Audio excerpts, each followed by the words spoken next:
Imagine learning that you have a kidney disease that drastically changes your life. But while fighting your undiagnosed disease, you have a failed pregnancy.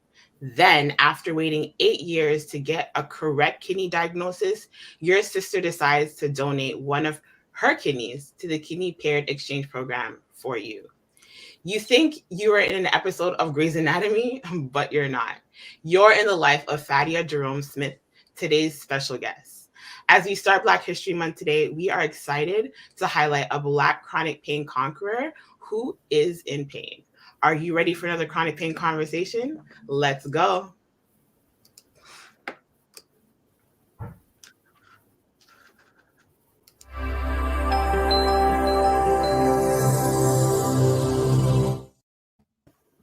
Hello and welcome to Chronic Pain Conversations.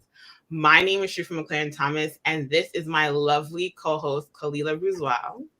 This is this dialogue about chronic pain. We share on our experiences, acknowledge our variety of chronic pain diagnoses, and look at ways to manage chronic pain.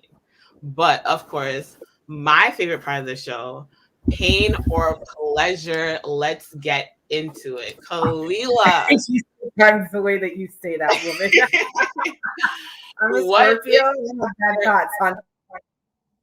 What is it today? Pain or pleasure? We're a 50-50. We're a 50-50. That's not bad. So you want to hear the pain part or the pleasure part? Let's hear the pain part first and top it off with pleasure. Okay. So we are on week 4 of recovery. And my body can still hurt. So if I sneeze, all of the sensations go off in my body and I'm like, ow. But on the plus side, for the pleasure side, the fact that I'm feeling those sensations, it's just going to give me some time to like get used to tolerating them. But that's a good thing. But my knee's out because I had a really good weekend. Doing what, Khalilah? Did you put your dancing shoes on? I knew it right there. Listen, I may be broke up, but I can chair dance and do a 2-step in the corner like nobody's business. So you're broke up, but you can broke it down. Yes. I got you. You know I got you. But the pleasure is having Fadia on the show today. I know.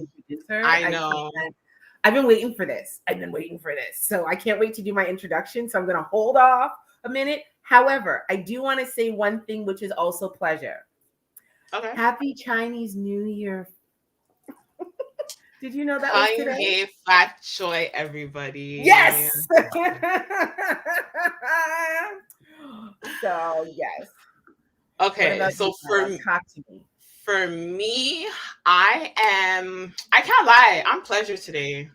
I am all pleasure. Minus the cold outside, but we not watching no face today. We are all pleasure. We gonna have a good day starting with this show, and whatever happens after that, I claim that it'll just stay on a good path. That makes so much sense. So let's get into it. Are we ready to get into it a little bit? Yeah, let's do it. Okay. So, I want to start off because for those of you that are watching, one of the things that I'm really excited about is we this year are giving away a special Valentine's Day gift, followed by a couple of other gifts. But we're not going to give you the details as yet, so you got to stay tuned to the end of the show to get this information. But since it is Black History Month, I want to ask a couple of questions. So, Sheriffa, do you know what the top 3 chronic pain diagnoses are out there in the Black community? I'm going to go off of the top of my head only because I hear it all the time between mom and grandma. Knee pain, arthritis. You are correct. That's just one. Like, that's my main one. I think affects a lot of Black people. And I don't know if it's because we talk about it so openly that like arthritis or liquid or whatever, but that's one of them that I personally think affects the Black community. And you are correct. Okay. You are correct. Knee pain is one, arthritis. The other two are chronic lower back pain and joint pains. So it's a very interesting thing in our community to know that we are having these bodily pains, but we're kind of always associating it with old age. We're not associating it with maybe a high school basketball game or recreational sport that we played when we were younger. Or we're not taking it into all the times that we lift and bend and do all of these things. As a Black community, we feel like we have to be strong, and we don't really complain until our body's like, bruck up, excuse my language. But it's the truth. So that is something that's really interesting. And I think that we want to be able to share it. If you guys didn't know this, these are conversations that you should be having in your household and in your home. The other thing is, so I know that we brought this up, but it's a great time to bring it up again. So in 2016, a survey was done by the National Academy of Sciences. Of 222 white medical students and residents, above half endorsed false beliefs about biological differences between Black and white patients. So this meant that they perceived Black patients as feeling less pain than white patients and were more likely to suggest inappropriate medical treatments for Black patients. Breathe. Breathe. What do you I'm thinking because like you said, we brought this up before, but now that we're going through it again, mm-hmm. I'm thinking about, I never thought about it before, and mind you, I've been in and out of hospital, get treatment all the time, but I'm thinking to myself, how many times was that perceived about me?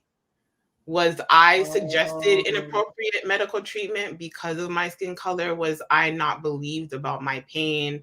Let's say even after a kidney transplant, was my pain not seem to be as much? Was I given a lower dose that, I could have given a much better dose that would help me through my pain or whatever, or my recovery? So it just makes me think about what was perceived about me due to my skin color. So that's interesting that we kind of mention it again, because it jogs my memory now even more to wonder and put myself in that, circumstance. It's a very interesting thing, because you're not sure if you don't know if you want to comment as in, were they racist? Not to be rude. Was there a bias? How did they culturally get brought up? How did they get to this? Have that perception. Absolutely. But it does come back to something that we always talk about. We as a Black community, are we letting people know that we're hurt? Mm-hmm. Are we actually, because our parents don't want to go to the hospital unless blood is leaking out and they're waiting for the bone to be broken, when we're like, could we just wrap the bone? Like there's also that mentality that we're a hard set of people. So I don't know. It's a very interesting thing. But with this month coming across, and we at Chronic Pain Conversations want to bring it from a chronic pain perspective, for us to really open up and say, these are conversations you should be having at your dinner table or social events or different things like that. Find out how your community sees you on your medical side, on your chronic pain side. That would be really I think even with you saying that, I think personally, I'm proud of myself, especially with what I've gone through and even doing this show for, now being at 4th seasons. Mm-hmm. I was proud even at the time when my dad was going through all his predicaments, even before he passed. I was proud to, be on him to say, Dad, if you don't feel something's right, we're going to go. We're not waiting. You know what I'm saying? So even for me to give you that motivation or that push, I'm proud of myself for that, because we do need to do that. We have to be that motivation for someone else. We have to be that encouragement no matter what. Well, talking about encouragement, talking about motivation, and talking about advocating, this is a perfect time to bring Miss Fadia up. Absolutely.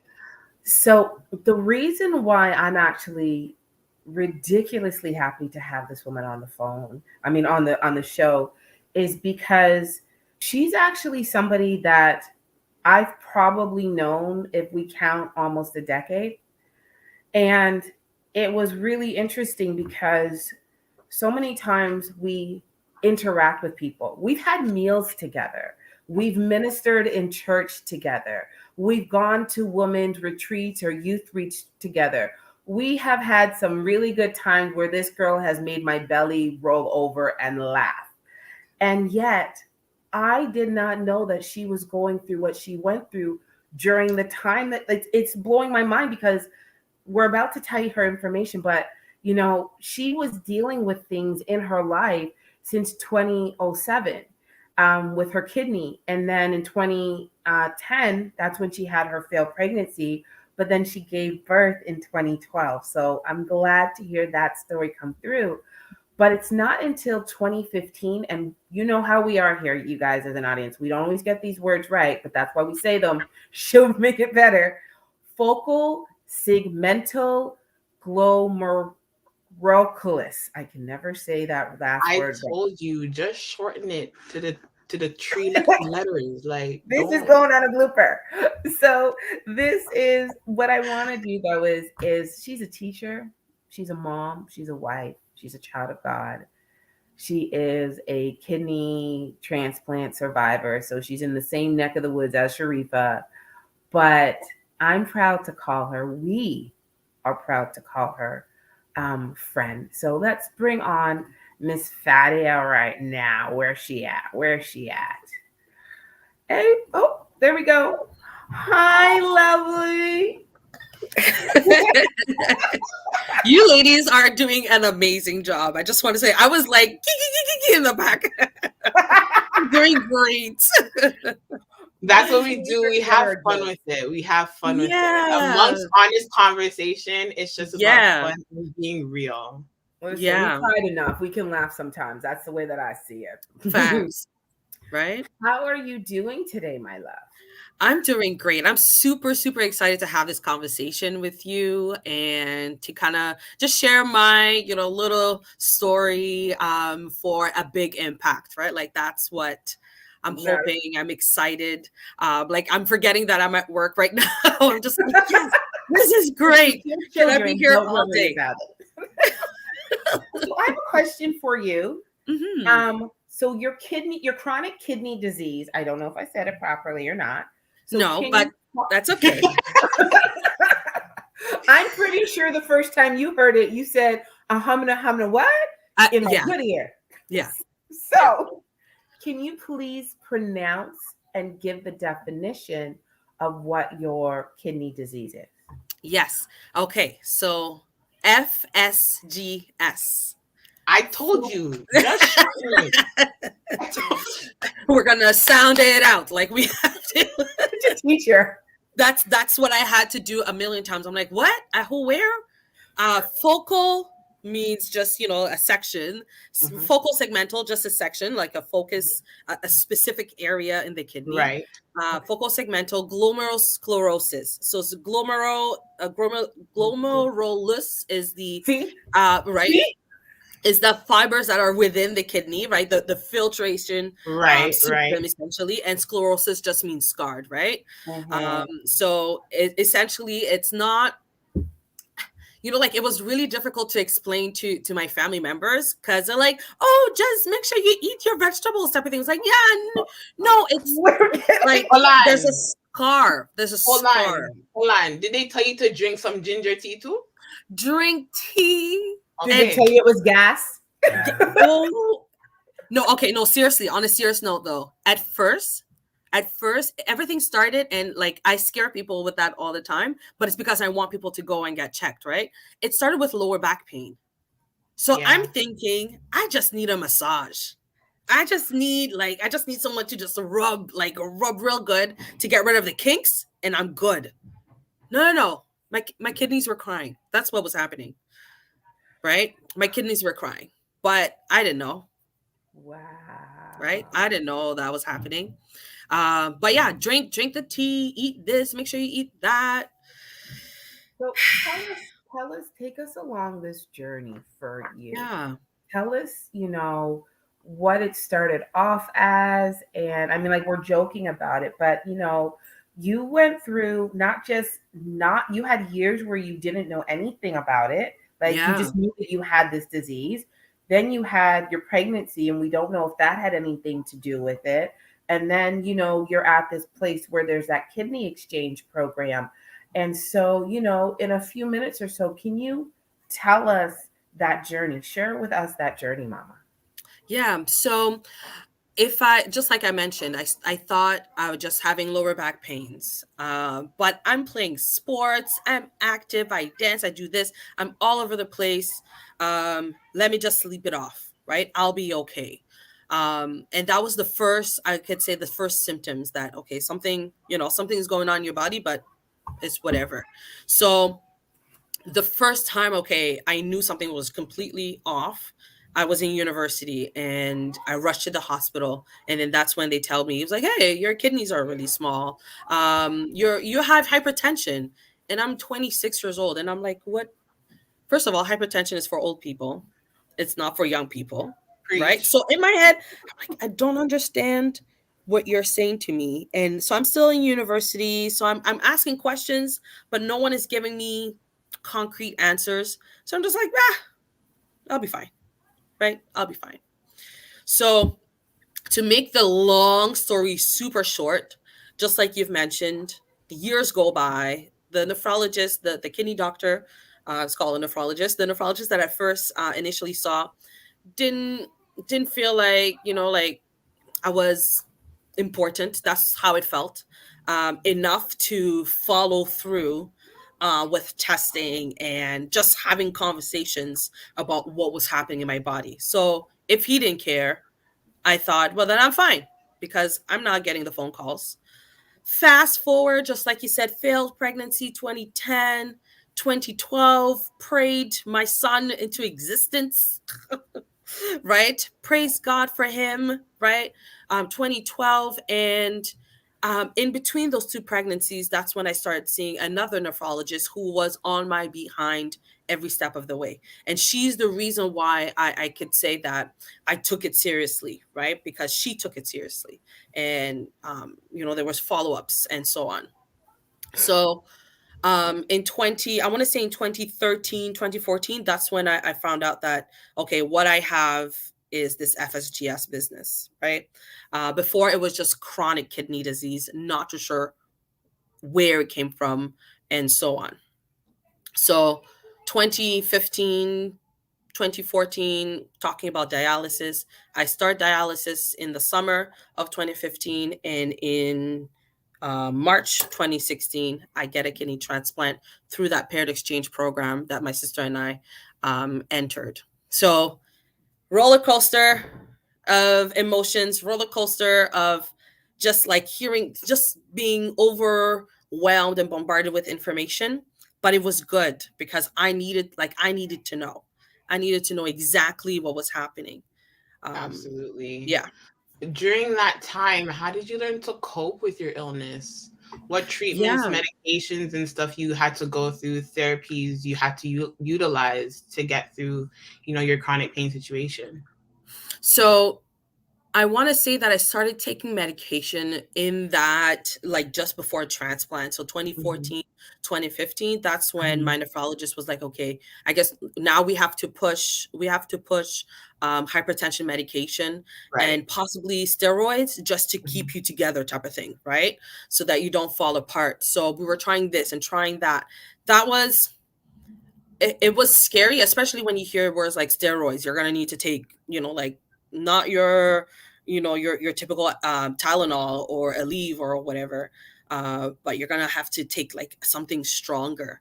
Mhm. Um, and that was taxing on my body. Honestly, I felt there were days, like, if you know me, I'm like ADHD, right? Like I think I am. I think I am self-diagnosed, right? I have a lot of energy, and then there were days I would just crash, like completely crash, and that was alarming. Um, so to cope with my with, I guess, the chronic disease was very challenging. And then you have to add the emotional layer on top of that. And I think that a lot of the days, because I had, my family now, I shifted my focus on, raising this boy, right? Raising our child. And I put my energy there instead of focusing so much on what was happening with me, which could be good or bad. But I just wanted a change of, thought. Like I needed hope, and my hope was in my family. I have a question Absolutely. for you. I actually have two. You said two things which some people don't know about. So number one, you talked about the kidney exchange program. Yeah. Is that similar to what I've seen on Grey's Anatomy, where it's like 6 people come in and like they don't have matching kidneys, but they match for someone else, and so that's everybody in the circle. So I give you mine to your brother, but you're giving your sisters to my sister. That kind of That's thing. it.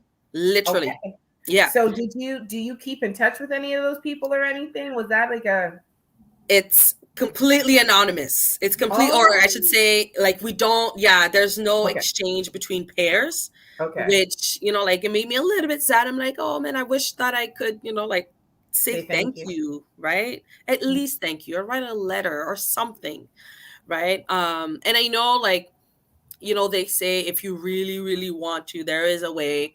But, said, okay, let me just protect, like honor, I should say, people's privacy and so on. This is such a, like a grand gesture, and personal as well. So I just decided to leave it at is. But it's exactly like that. Okay. My second question to you is really interesting because you said something which kind of brought back into the conversation that we were having at the beginning of it. So you said, your first doctor, he didn't really, put much effort into it. And so you didn't, but your second doctor did. So my question to you is why is it that you relied on your doctor's mindset or your doctors, the way that they perceived it and how they approached it for you to be like, okay, this is serious, even though you were feeling this pain, why is it that you're relying on your doctor's response for you to determine how you're going to respond to this? Yeah, I love that question. Because it actually gives an opportunity for self advocacy, right? Like you want to be in charge of your health. Back then, I just didn't, right? So literally, I was a sickly child. Like I put in quotation mark, I was born prematurely. I had asthma as a kid. So I'm in and out of the hospital. So it's always like what they tell me, what they tell my parents, I do, right? I need a puffer. Guess what Fadia's getting? A puffer, right? There's no, like, we don't really question. So I think I naturally just fell into that. I didn't question. I didn't think that I could question what the doctors, like how our conversations or how our interactions went. And I guess I felt like, well, they know better. They know better. They went to school. They went to school for 17 years. I didn't. So I don't know. I don't know my own body. It was much later that I'm like, hold on a second. I need to know my own body. Like I need to figure out and I think is with the pregnancy, right? You're so aware of what's happening in your body that I'm like, okay, I need to understand what my kidneys do. If you ask, Sheriffa, like if you ask your friends, do you know where your kidneys are? They're like, yeah, it's like they think it's in the front. They Right? think it's in the front. Yep. They think it's in the front. When you tell them, no, your kidneys are all the way in the back. Right? And like all depending on your, your body, it could be in your lower back, it could be in the middle of your back, it could be right. So I think it was lack of education and not realizing that my voice, my voice actually matters, and I need to be listened to when I have a concern. I didn't know that. I didn't know that back then. With you saying that, Fadia, do you think people of color are educated on the topic of chronic pain and how to recognize their symptoms? So I want to say that it's like a two-tiered answer. I feel like as a people, like all of us, right? Like the African diaspora living in the West, right? Like I feel like we have an understanding of our bodies, right, and how it works and so on. But the I guess the evolution of our education hasn't really happened. Like, does that make sense? Like we know, but we haven't adapted to what's happening now in in the 21st century, right? So, and the reason why I'm saying this is that my grandfather was a bush doctor, is what we call a bush doctor. So, from a very young age, I know the teas, I know I know the concoctions that I have to make. If I'm feeling, I know exactly what to drink, right? But in 2020 or in 2019, things are just a little bit different. We have this lovely Omarion that comes and knocks on our doors every now and again. Omicron. Like how do we deal, you know what I mean? Like, how do we deal with that? I feel like we just need. What teas and sugars do I need to put together to mash up and drink to right? Right. Right. So like, and let's be honest, right? So some of us, caught the virus, and then you had Sister so-and-so from church who gave you a list of things that you have to drink at home. Or they sent you a video with explanations of what to put together on the WhatsApp. Right? On WhatsApp. So, on WhatsApp. Okay, so this is going to bring me to my next question, which is perfect. Can culture and traditions play a role in how someone accepts or acknowledges chronic pain, whether in their life or family? Because you've talked about, you understanding the teas and the herbs, but then you also talked about being in that doctor's office and, just following the steps of your parents. And it's like you think that they know more, but it's like, no, I've been in my body since my whole life. What do you know about my body? So do you feel like sometimes it can, affect, how you receive treatment, how you hear it, how you respond to it? Absolutely. Talking from my parents aren't on the show, but talking from, if I can share their experience, my mother, I love her so very much. My mom said, Fadia, go to Cuba and buy a kidney on the black market. I said, Mom, you have Hold money? Hold on. Pick a pin. This is a joke, right? No. My mom was serious. No, my mom, she was serious. I laughed. We're talking about a Black West Indian mother. She wasn't playing. She wasn't playing. She's like, no, there's a way. Go online, go on the internet, and find. I'm like, no, Mom, that's not legal. Mom, we can't do that. And it costs, and for people that do it, it costs a lot of money. So no, it's illegal, Mom. I had to tell her, no, Mom, right? My dad's response was, listen to what the doctors say, right? Listen to what they have to say, because you just need to be better, and they know better, so you listen to them. Absolutely. Right? So I had that. And then I have a strong religious aunt who came and prayed over me. This is when I was on dialysis. So I had the port on my chest. She put her hand on my chest and she prayed over, and she blew on my chest to close the hole. All of this to say that the way they receive information, they're definitely using their experiences, their past experience, and trying to apply it to modern medicine, modern Western, medicine, and it doesn't match. And then there's the conflict, right? It's like, yeah, but why? Oh, when my sister decided to give the kidney, but why does she have to give the kidney? Why not, your husband? Why not somebody else, a friend of yours? Why her? Right? And it's like I had to break it down and explain. Now I became the doctor. I became the expert in the home to explain. There's antibodies, there's a risk of rejection, and so on and so forth. There was a lot of re-education for me, but new education for my family members. Absolutely. I have one more question for you, Fadia. Yeah. Did your lifestyle change after you received your diagnosis and, your transplant? What does it look like for you right now?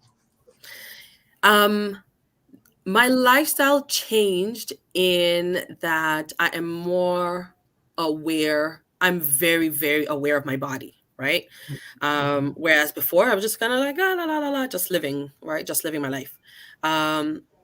So the way it's changed, I'm more careful with this tempo that I have, right?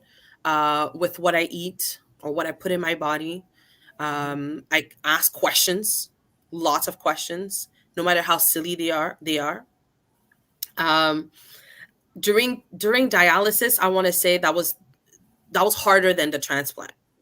It was harder than waiting for the transplant, right? I don't know how else to explain it. It was like so difficult. It was so difficult. And going to dialysis every other day, you're the youngest patient there. Other people think you're a nurse and they're like, oh no, look, right? I'm just like you. Right? It changed. It just changed my perspective. I think I would say that's the biggest change. It changed my perspective on life, right? This is a gift. Like this is a gift, right? There were times where I would wake up, I'm like, I'm alive. Like, what? I'm alive. Mind blown, right? But then if you took me 15 years ago, I'm like, yeah, obviously I'm alive. I'm here. You're here. We're talking, right? So I want to say that it's changed me more emotionally, spiritually than anything physically. Yeah. I'm going to go into your guest quote, but I have one final question for you. So you have told a story in a perspective that we've never heard in terms of, what your family's saying, how the religious part's coming in, how the Western and the Eastern and the Caribbean side comes in. Did you realize before starting all of this? Because one of the things that I hear a lot is, people are like you said, why me? Why this? Why? Did you know that you were strong enough to get through all of this? Because I sometimes feel like we underestimate ourselves. Let's take a breath. Let's take a breath. In and out. Because there were days, my family, like I'm talking to you, there were days I'm like, I need to hide in a corner and just sit there. Because showing my face every day and be a mother, be a wife, be a sister, be a friend, be a teacher, be for so many other people outside of myself, I was done. I was done. Like I would go to work, and thank God for Christian education. I know, but thank God for those spaces, because I could turn to my colleagues. I'm like, guys, if you don't pray for me right now, I give up. I'm done. Like, you're not going to see me Fadia anymore. I'm done. Right. And then in those moments, right, you have the whisper in your ear saying, just one foot in front of the other. Literally breathe in, breathe out. Next step. Breathe in. Sometimes I had to reduce it to that, because life was just too much. Things are happening too fast. And I couldn't get a grip on, what was happening. It's like, okay, this is not happening. Right? Like, or I'm never going to get this kidney. Right? This is never going to happen for me. Right? And now that you've gone through it, do you see how strong you are?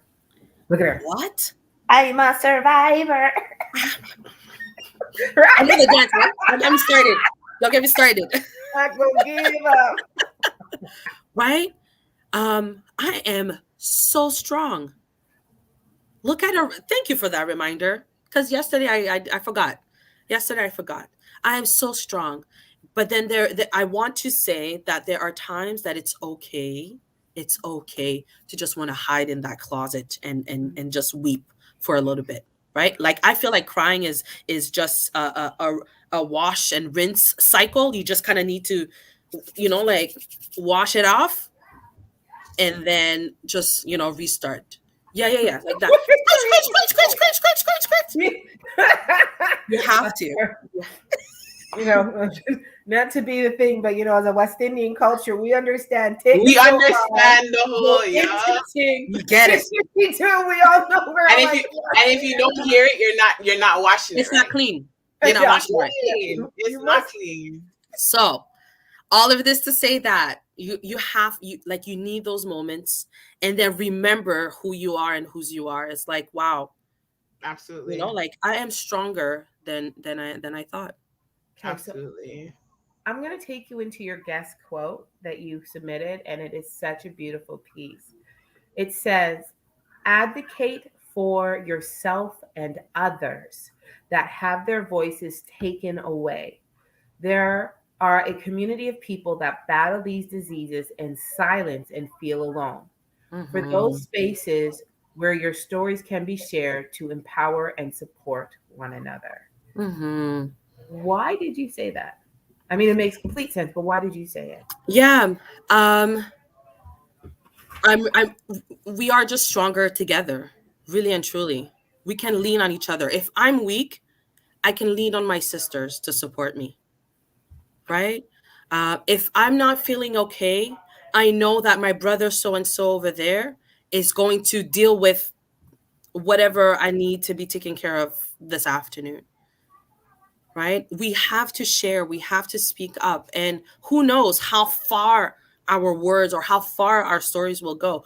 I don't know how far this will go, right? It could literally just impact one person, and that person could literally just be me, right? It's just a reminder for myself. The job is done. The job is done so that I can be better for my family. I can be better for the people I work with. It can be better for myself, right? So that I can continue on this journey of like betterment for our community, right? Mm-hmm. Thank you so much for that. Okay, so we've got to say goodbye to you, even though I really don't want to. Me either. Of the matter is, you guys, you haven't seen the funny side of her. Just like you got like a drip, a little tip, a little piece. If it was summertime with cold drinks at the park, chilling, we would be kiki kakai. Oh yeah. 100%. And having a good time. But I must, give you this space so that people that are watching you can at least follow you on Instagram or Facebook. Yeah. So please give your contact information. You guys have to follow this wonderful woman and her life. You can follow me on Instagram, on Fadia, and on Facebook, it's my name, Fadia Jérôme-Smith, and where sometimes I share, sometimes I don't, but that's where I would share my stories most of the time. Fadia, we're so thankful that you could join us today, share your journey with us. And, we pray that, God will continue to be with you and keep you and allow you to continue to be that light for others, like you were a light for me. So with that, we're going to say goodbye, and we're going to ask you to hang out backstage so we can chat with you a little bit after. All right. See ya. Hold on. What do you mean? Hold on. I just caught something that I didn't know. What do you mean by she was support for you? Because it's funny enough, and she's sitting here, guys, you may not have heard me saying much. I was fighting back tears because Fadia absolutely spoke my language in the sense where you want to climb in that corner and hide. you want to be that strong person all the time that you're known to be. But now with a chronic pain and, you know, a whole adjustment, it's even harder. You can't be that for everybody else. And after I got my transplant last summer, I didn't know Fadia had gone through all of this. Just like we were saying at the beginning, we had no clue that she was going through all this. And it's not until I actually watched something else that she had done on YouTube explaining and sharing her story that I was like, she was right under my nose. Like, we know her from church and interact with her and had no clue that all this was going on. So a lot of the things that she shared, even in what I watched and even with her sharing with us today, it's just, I can relate so much. I can relate so much. And for me to know that, you know, in that moment, I wasn't alone. Like, I wasn't the only one who knew what it meant to be taking steroids, what it meant to having a diagnosis that you're now doing dialysis. You're the youngest one there. She's not lying. Everyone thought at first that I was a nurse. And I'm like, no, I'm sitting on the machine with you for 4 hours as well. Like, let's kick it. You know, so a lot of the things she said definitely resonated with me in that sense where, you know, like, you just don't know what other people are going through. And I say it all the time, all the time. I did not know this, my love. I did not. Yeah, I was mind blown when I watched it. Mind blown when I watched it. So even sitting here and listening to her, I can relate so much. You want to be what you're known to be, but when you have other things added to the mix in your life, it's 10 times harder, and you're trying to put on that poker face. But trust me, at some point you can't do it anymore. It's so funny because, you know, literally speaking, that's how I felt when I met you. It's just really interesting that we have people that are doing that. So she did it for you, you did it for me. We wouldn't have chronic pain conversations literally if you didn't do it for me, because I didn't know. I mean, I knew, but I didn't know. Yeah. So yeah. there is something, and again, that comes back down to my opening for her.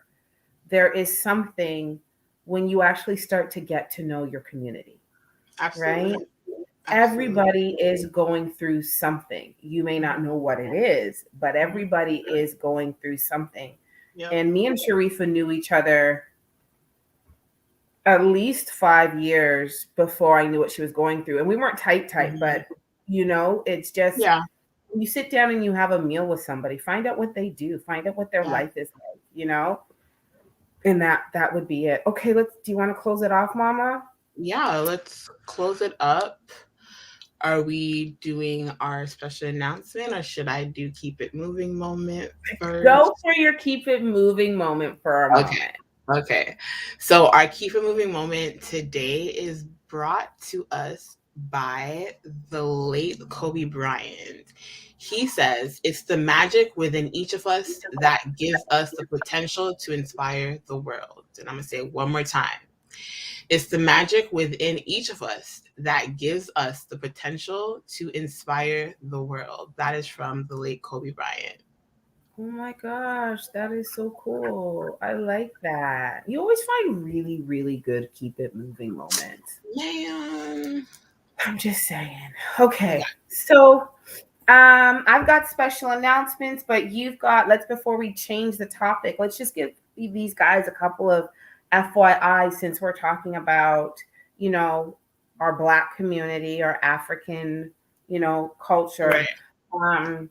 How, you know, I know that for some of it, like, there are common foods, ethnic foods that we think are helpful, but they might be harmful. So, you know, really be careful of those starches and the salt and the oily food. Like, we are known for fried food, fried chicken. We are known for, like, our rice and peas and our potato and our plantain and our dumpling and our squash. So be very cognizant, no matter what culture you are, to know that you're having a healthy diet that you're putting into you.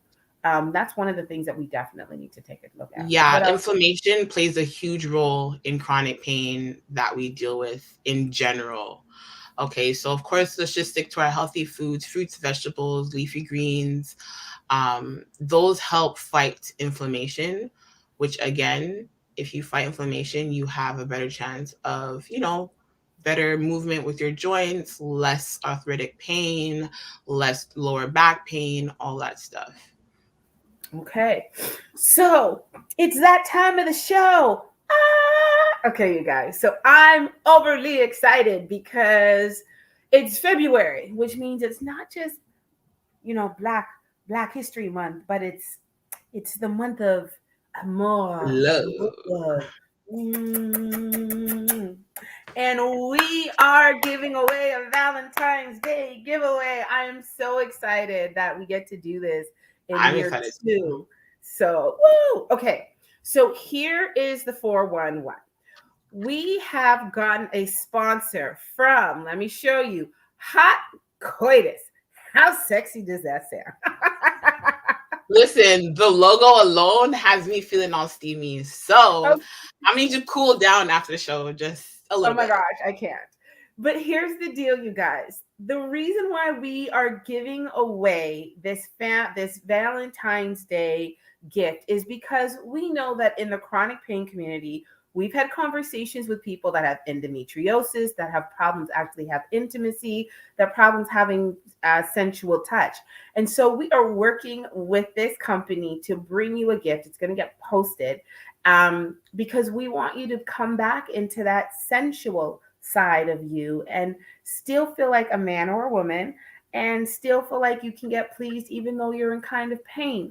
So this is the 411 that we are giving you on the drop today. All right, are we ready? So first and foremost, we will be posting a contest post this week, Thursday or Friday. In order to qualify, we're actually having 2 contests. One will be given away on our show. It'll be a raffle draw on the February 15th show. And in order to qualify, you have to be following CP Conversations either on IG or Facebook. And you can have more than one entry, but for every 3 friends you tag on a post, that gives you 1 entry, okay? For every 3 friends you tag on your post, that gives you 1 entry. That's it. If you meet these requirements, then guess what? You get to qualify. And on the 15th, we'll randomly draw, and then we'll have the next contest coming in afterwards. So keep an eye out. Follow us on Instagram, IG, Facebook. And if you haven't as yet, make sure you're subscribed to our YouTube channel. Let's make that happen. Okay. Definitely. Uh-huh. Well, guys, that is our show for today. I'm Sheriffa McLaren Thomas from YouTube's The Thomas Life. And I am Khalilah, the Overcomer. Join us again next week, Tuesday at 12 p.m. Eastern Standard Time, and that's 9 a.m. Pacific Time. Mm-hmm. Thanks for joining us for another Chronic Pain Conversation episode. Be sure to follow us on Instagram, Facebook, and YouTube at CP Conversations. Again, CP Conversations, don't forget. And if you are a chronic pain sufferer turned conqueror who lives with a chronic pain disease or illness, or you have tips on how to manage life through the pain, and you're ready to share your story in the chronic pain community, we invite you to be our guest by filling out our Share Your Story form on any of our social media bio links. Mm-hmm. Remember, Chronic Pain Conversations is a show that enlightens and advocates about chronic pain. We hope you have a blessed week.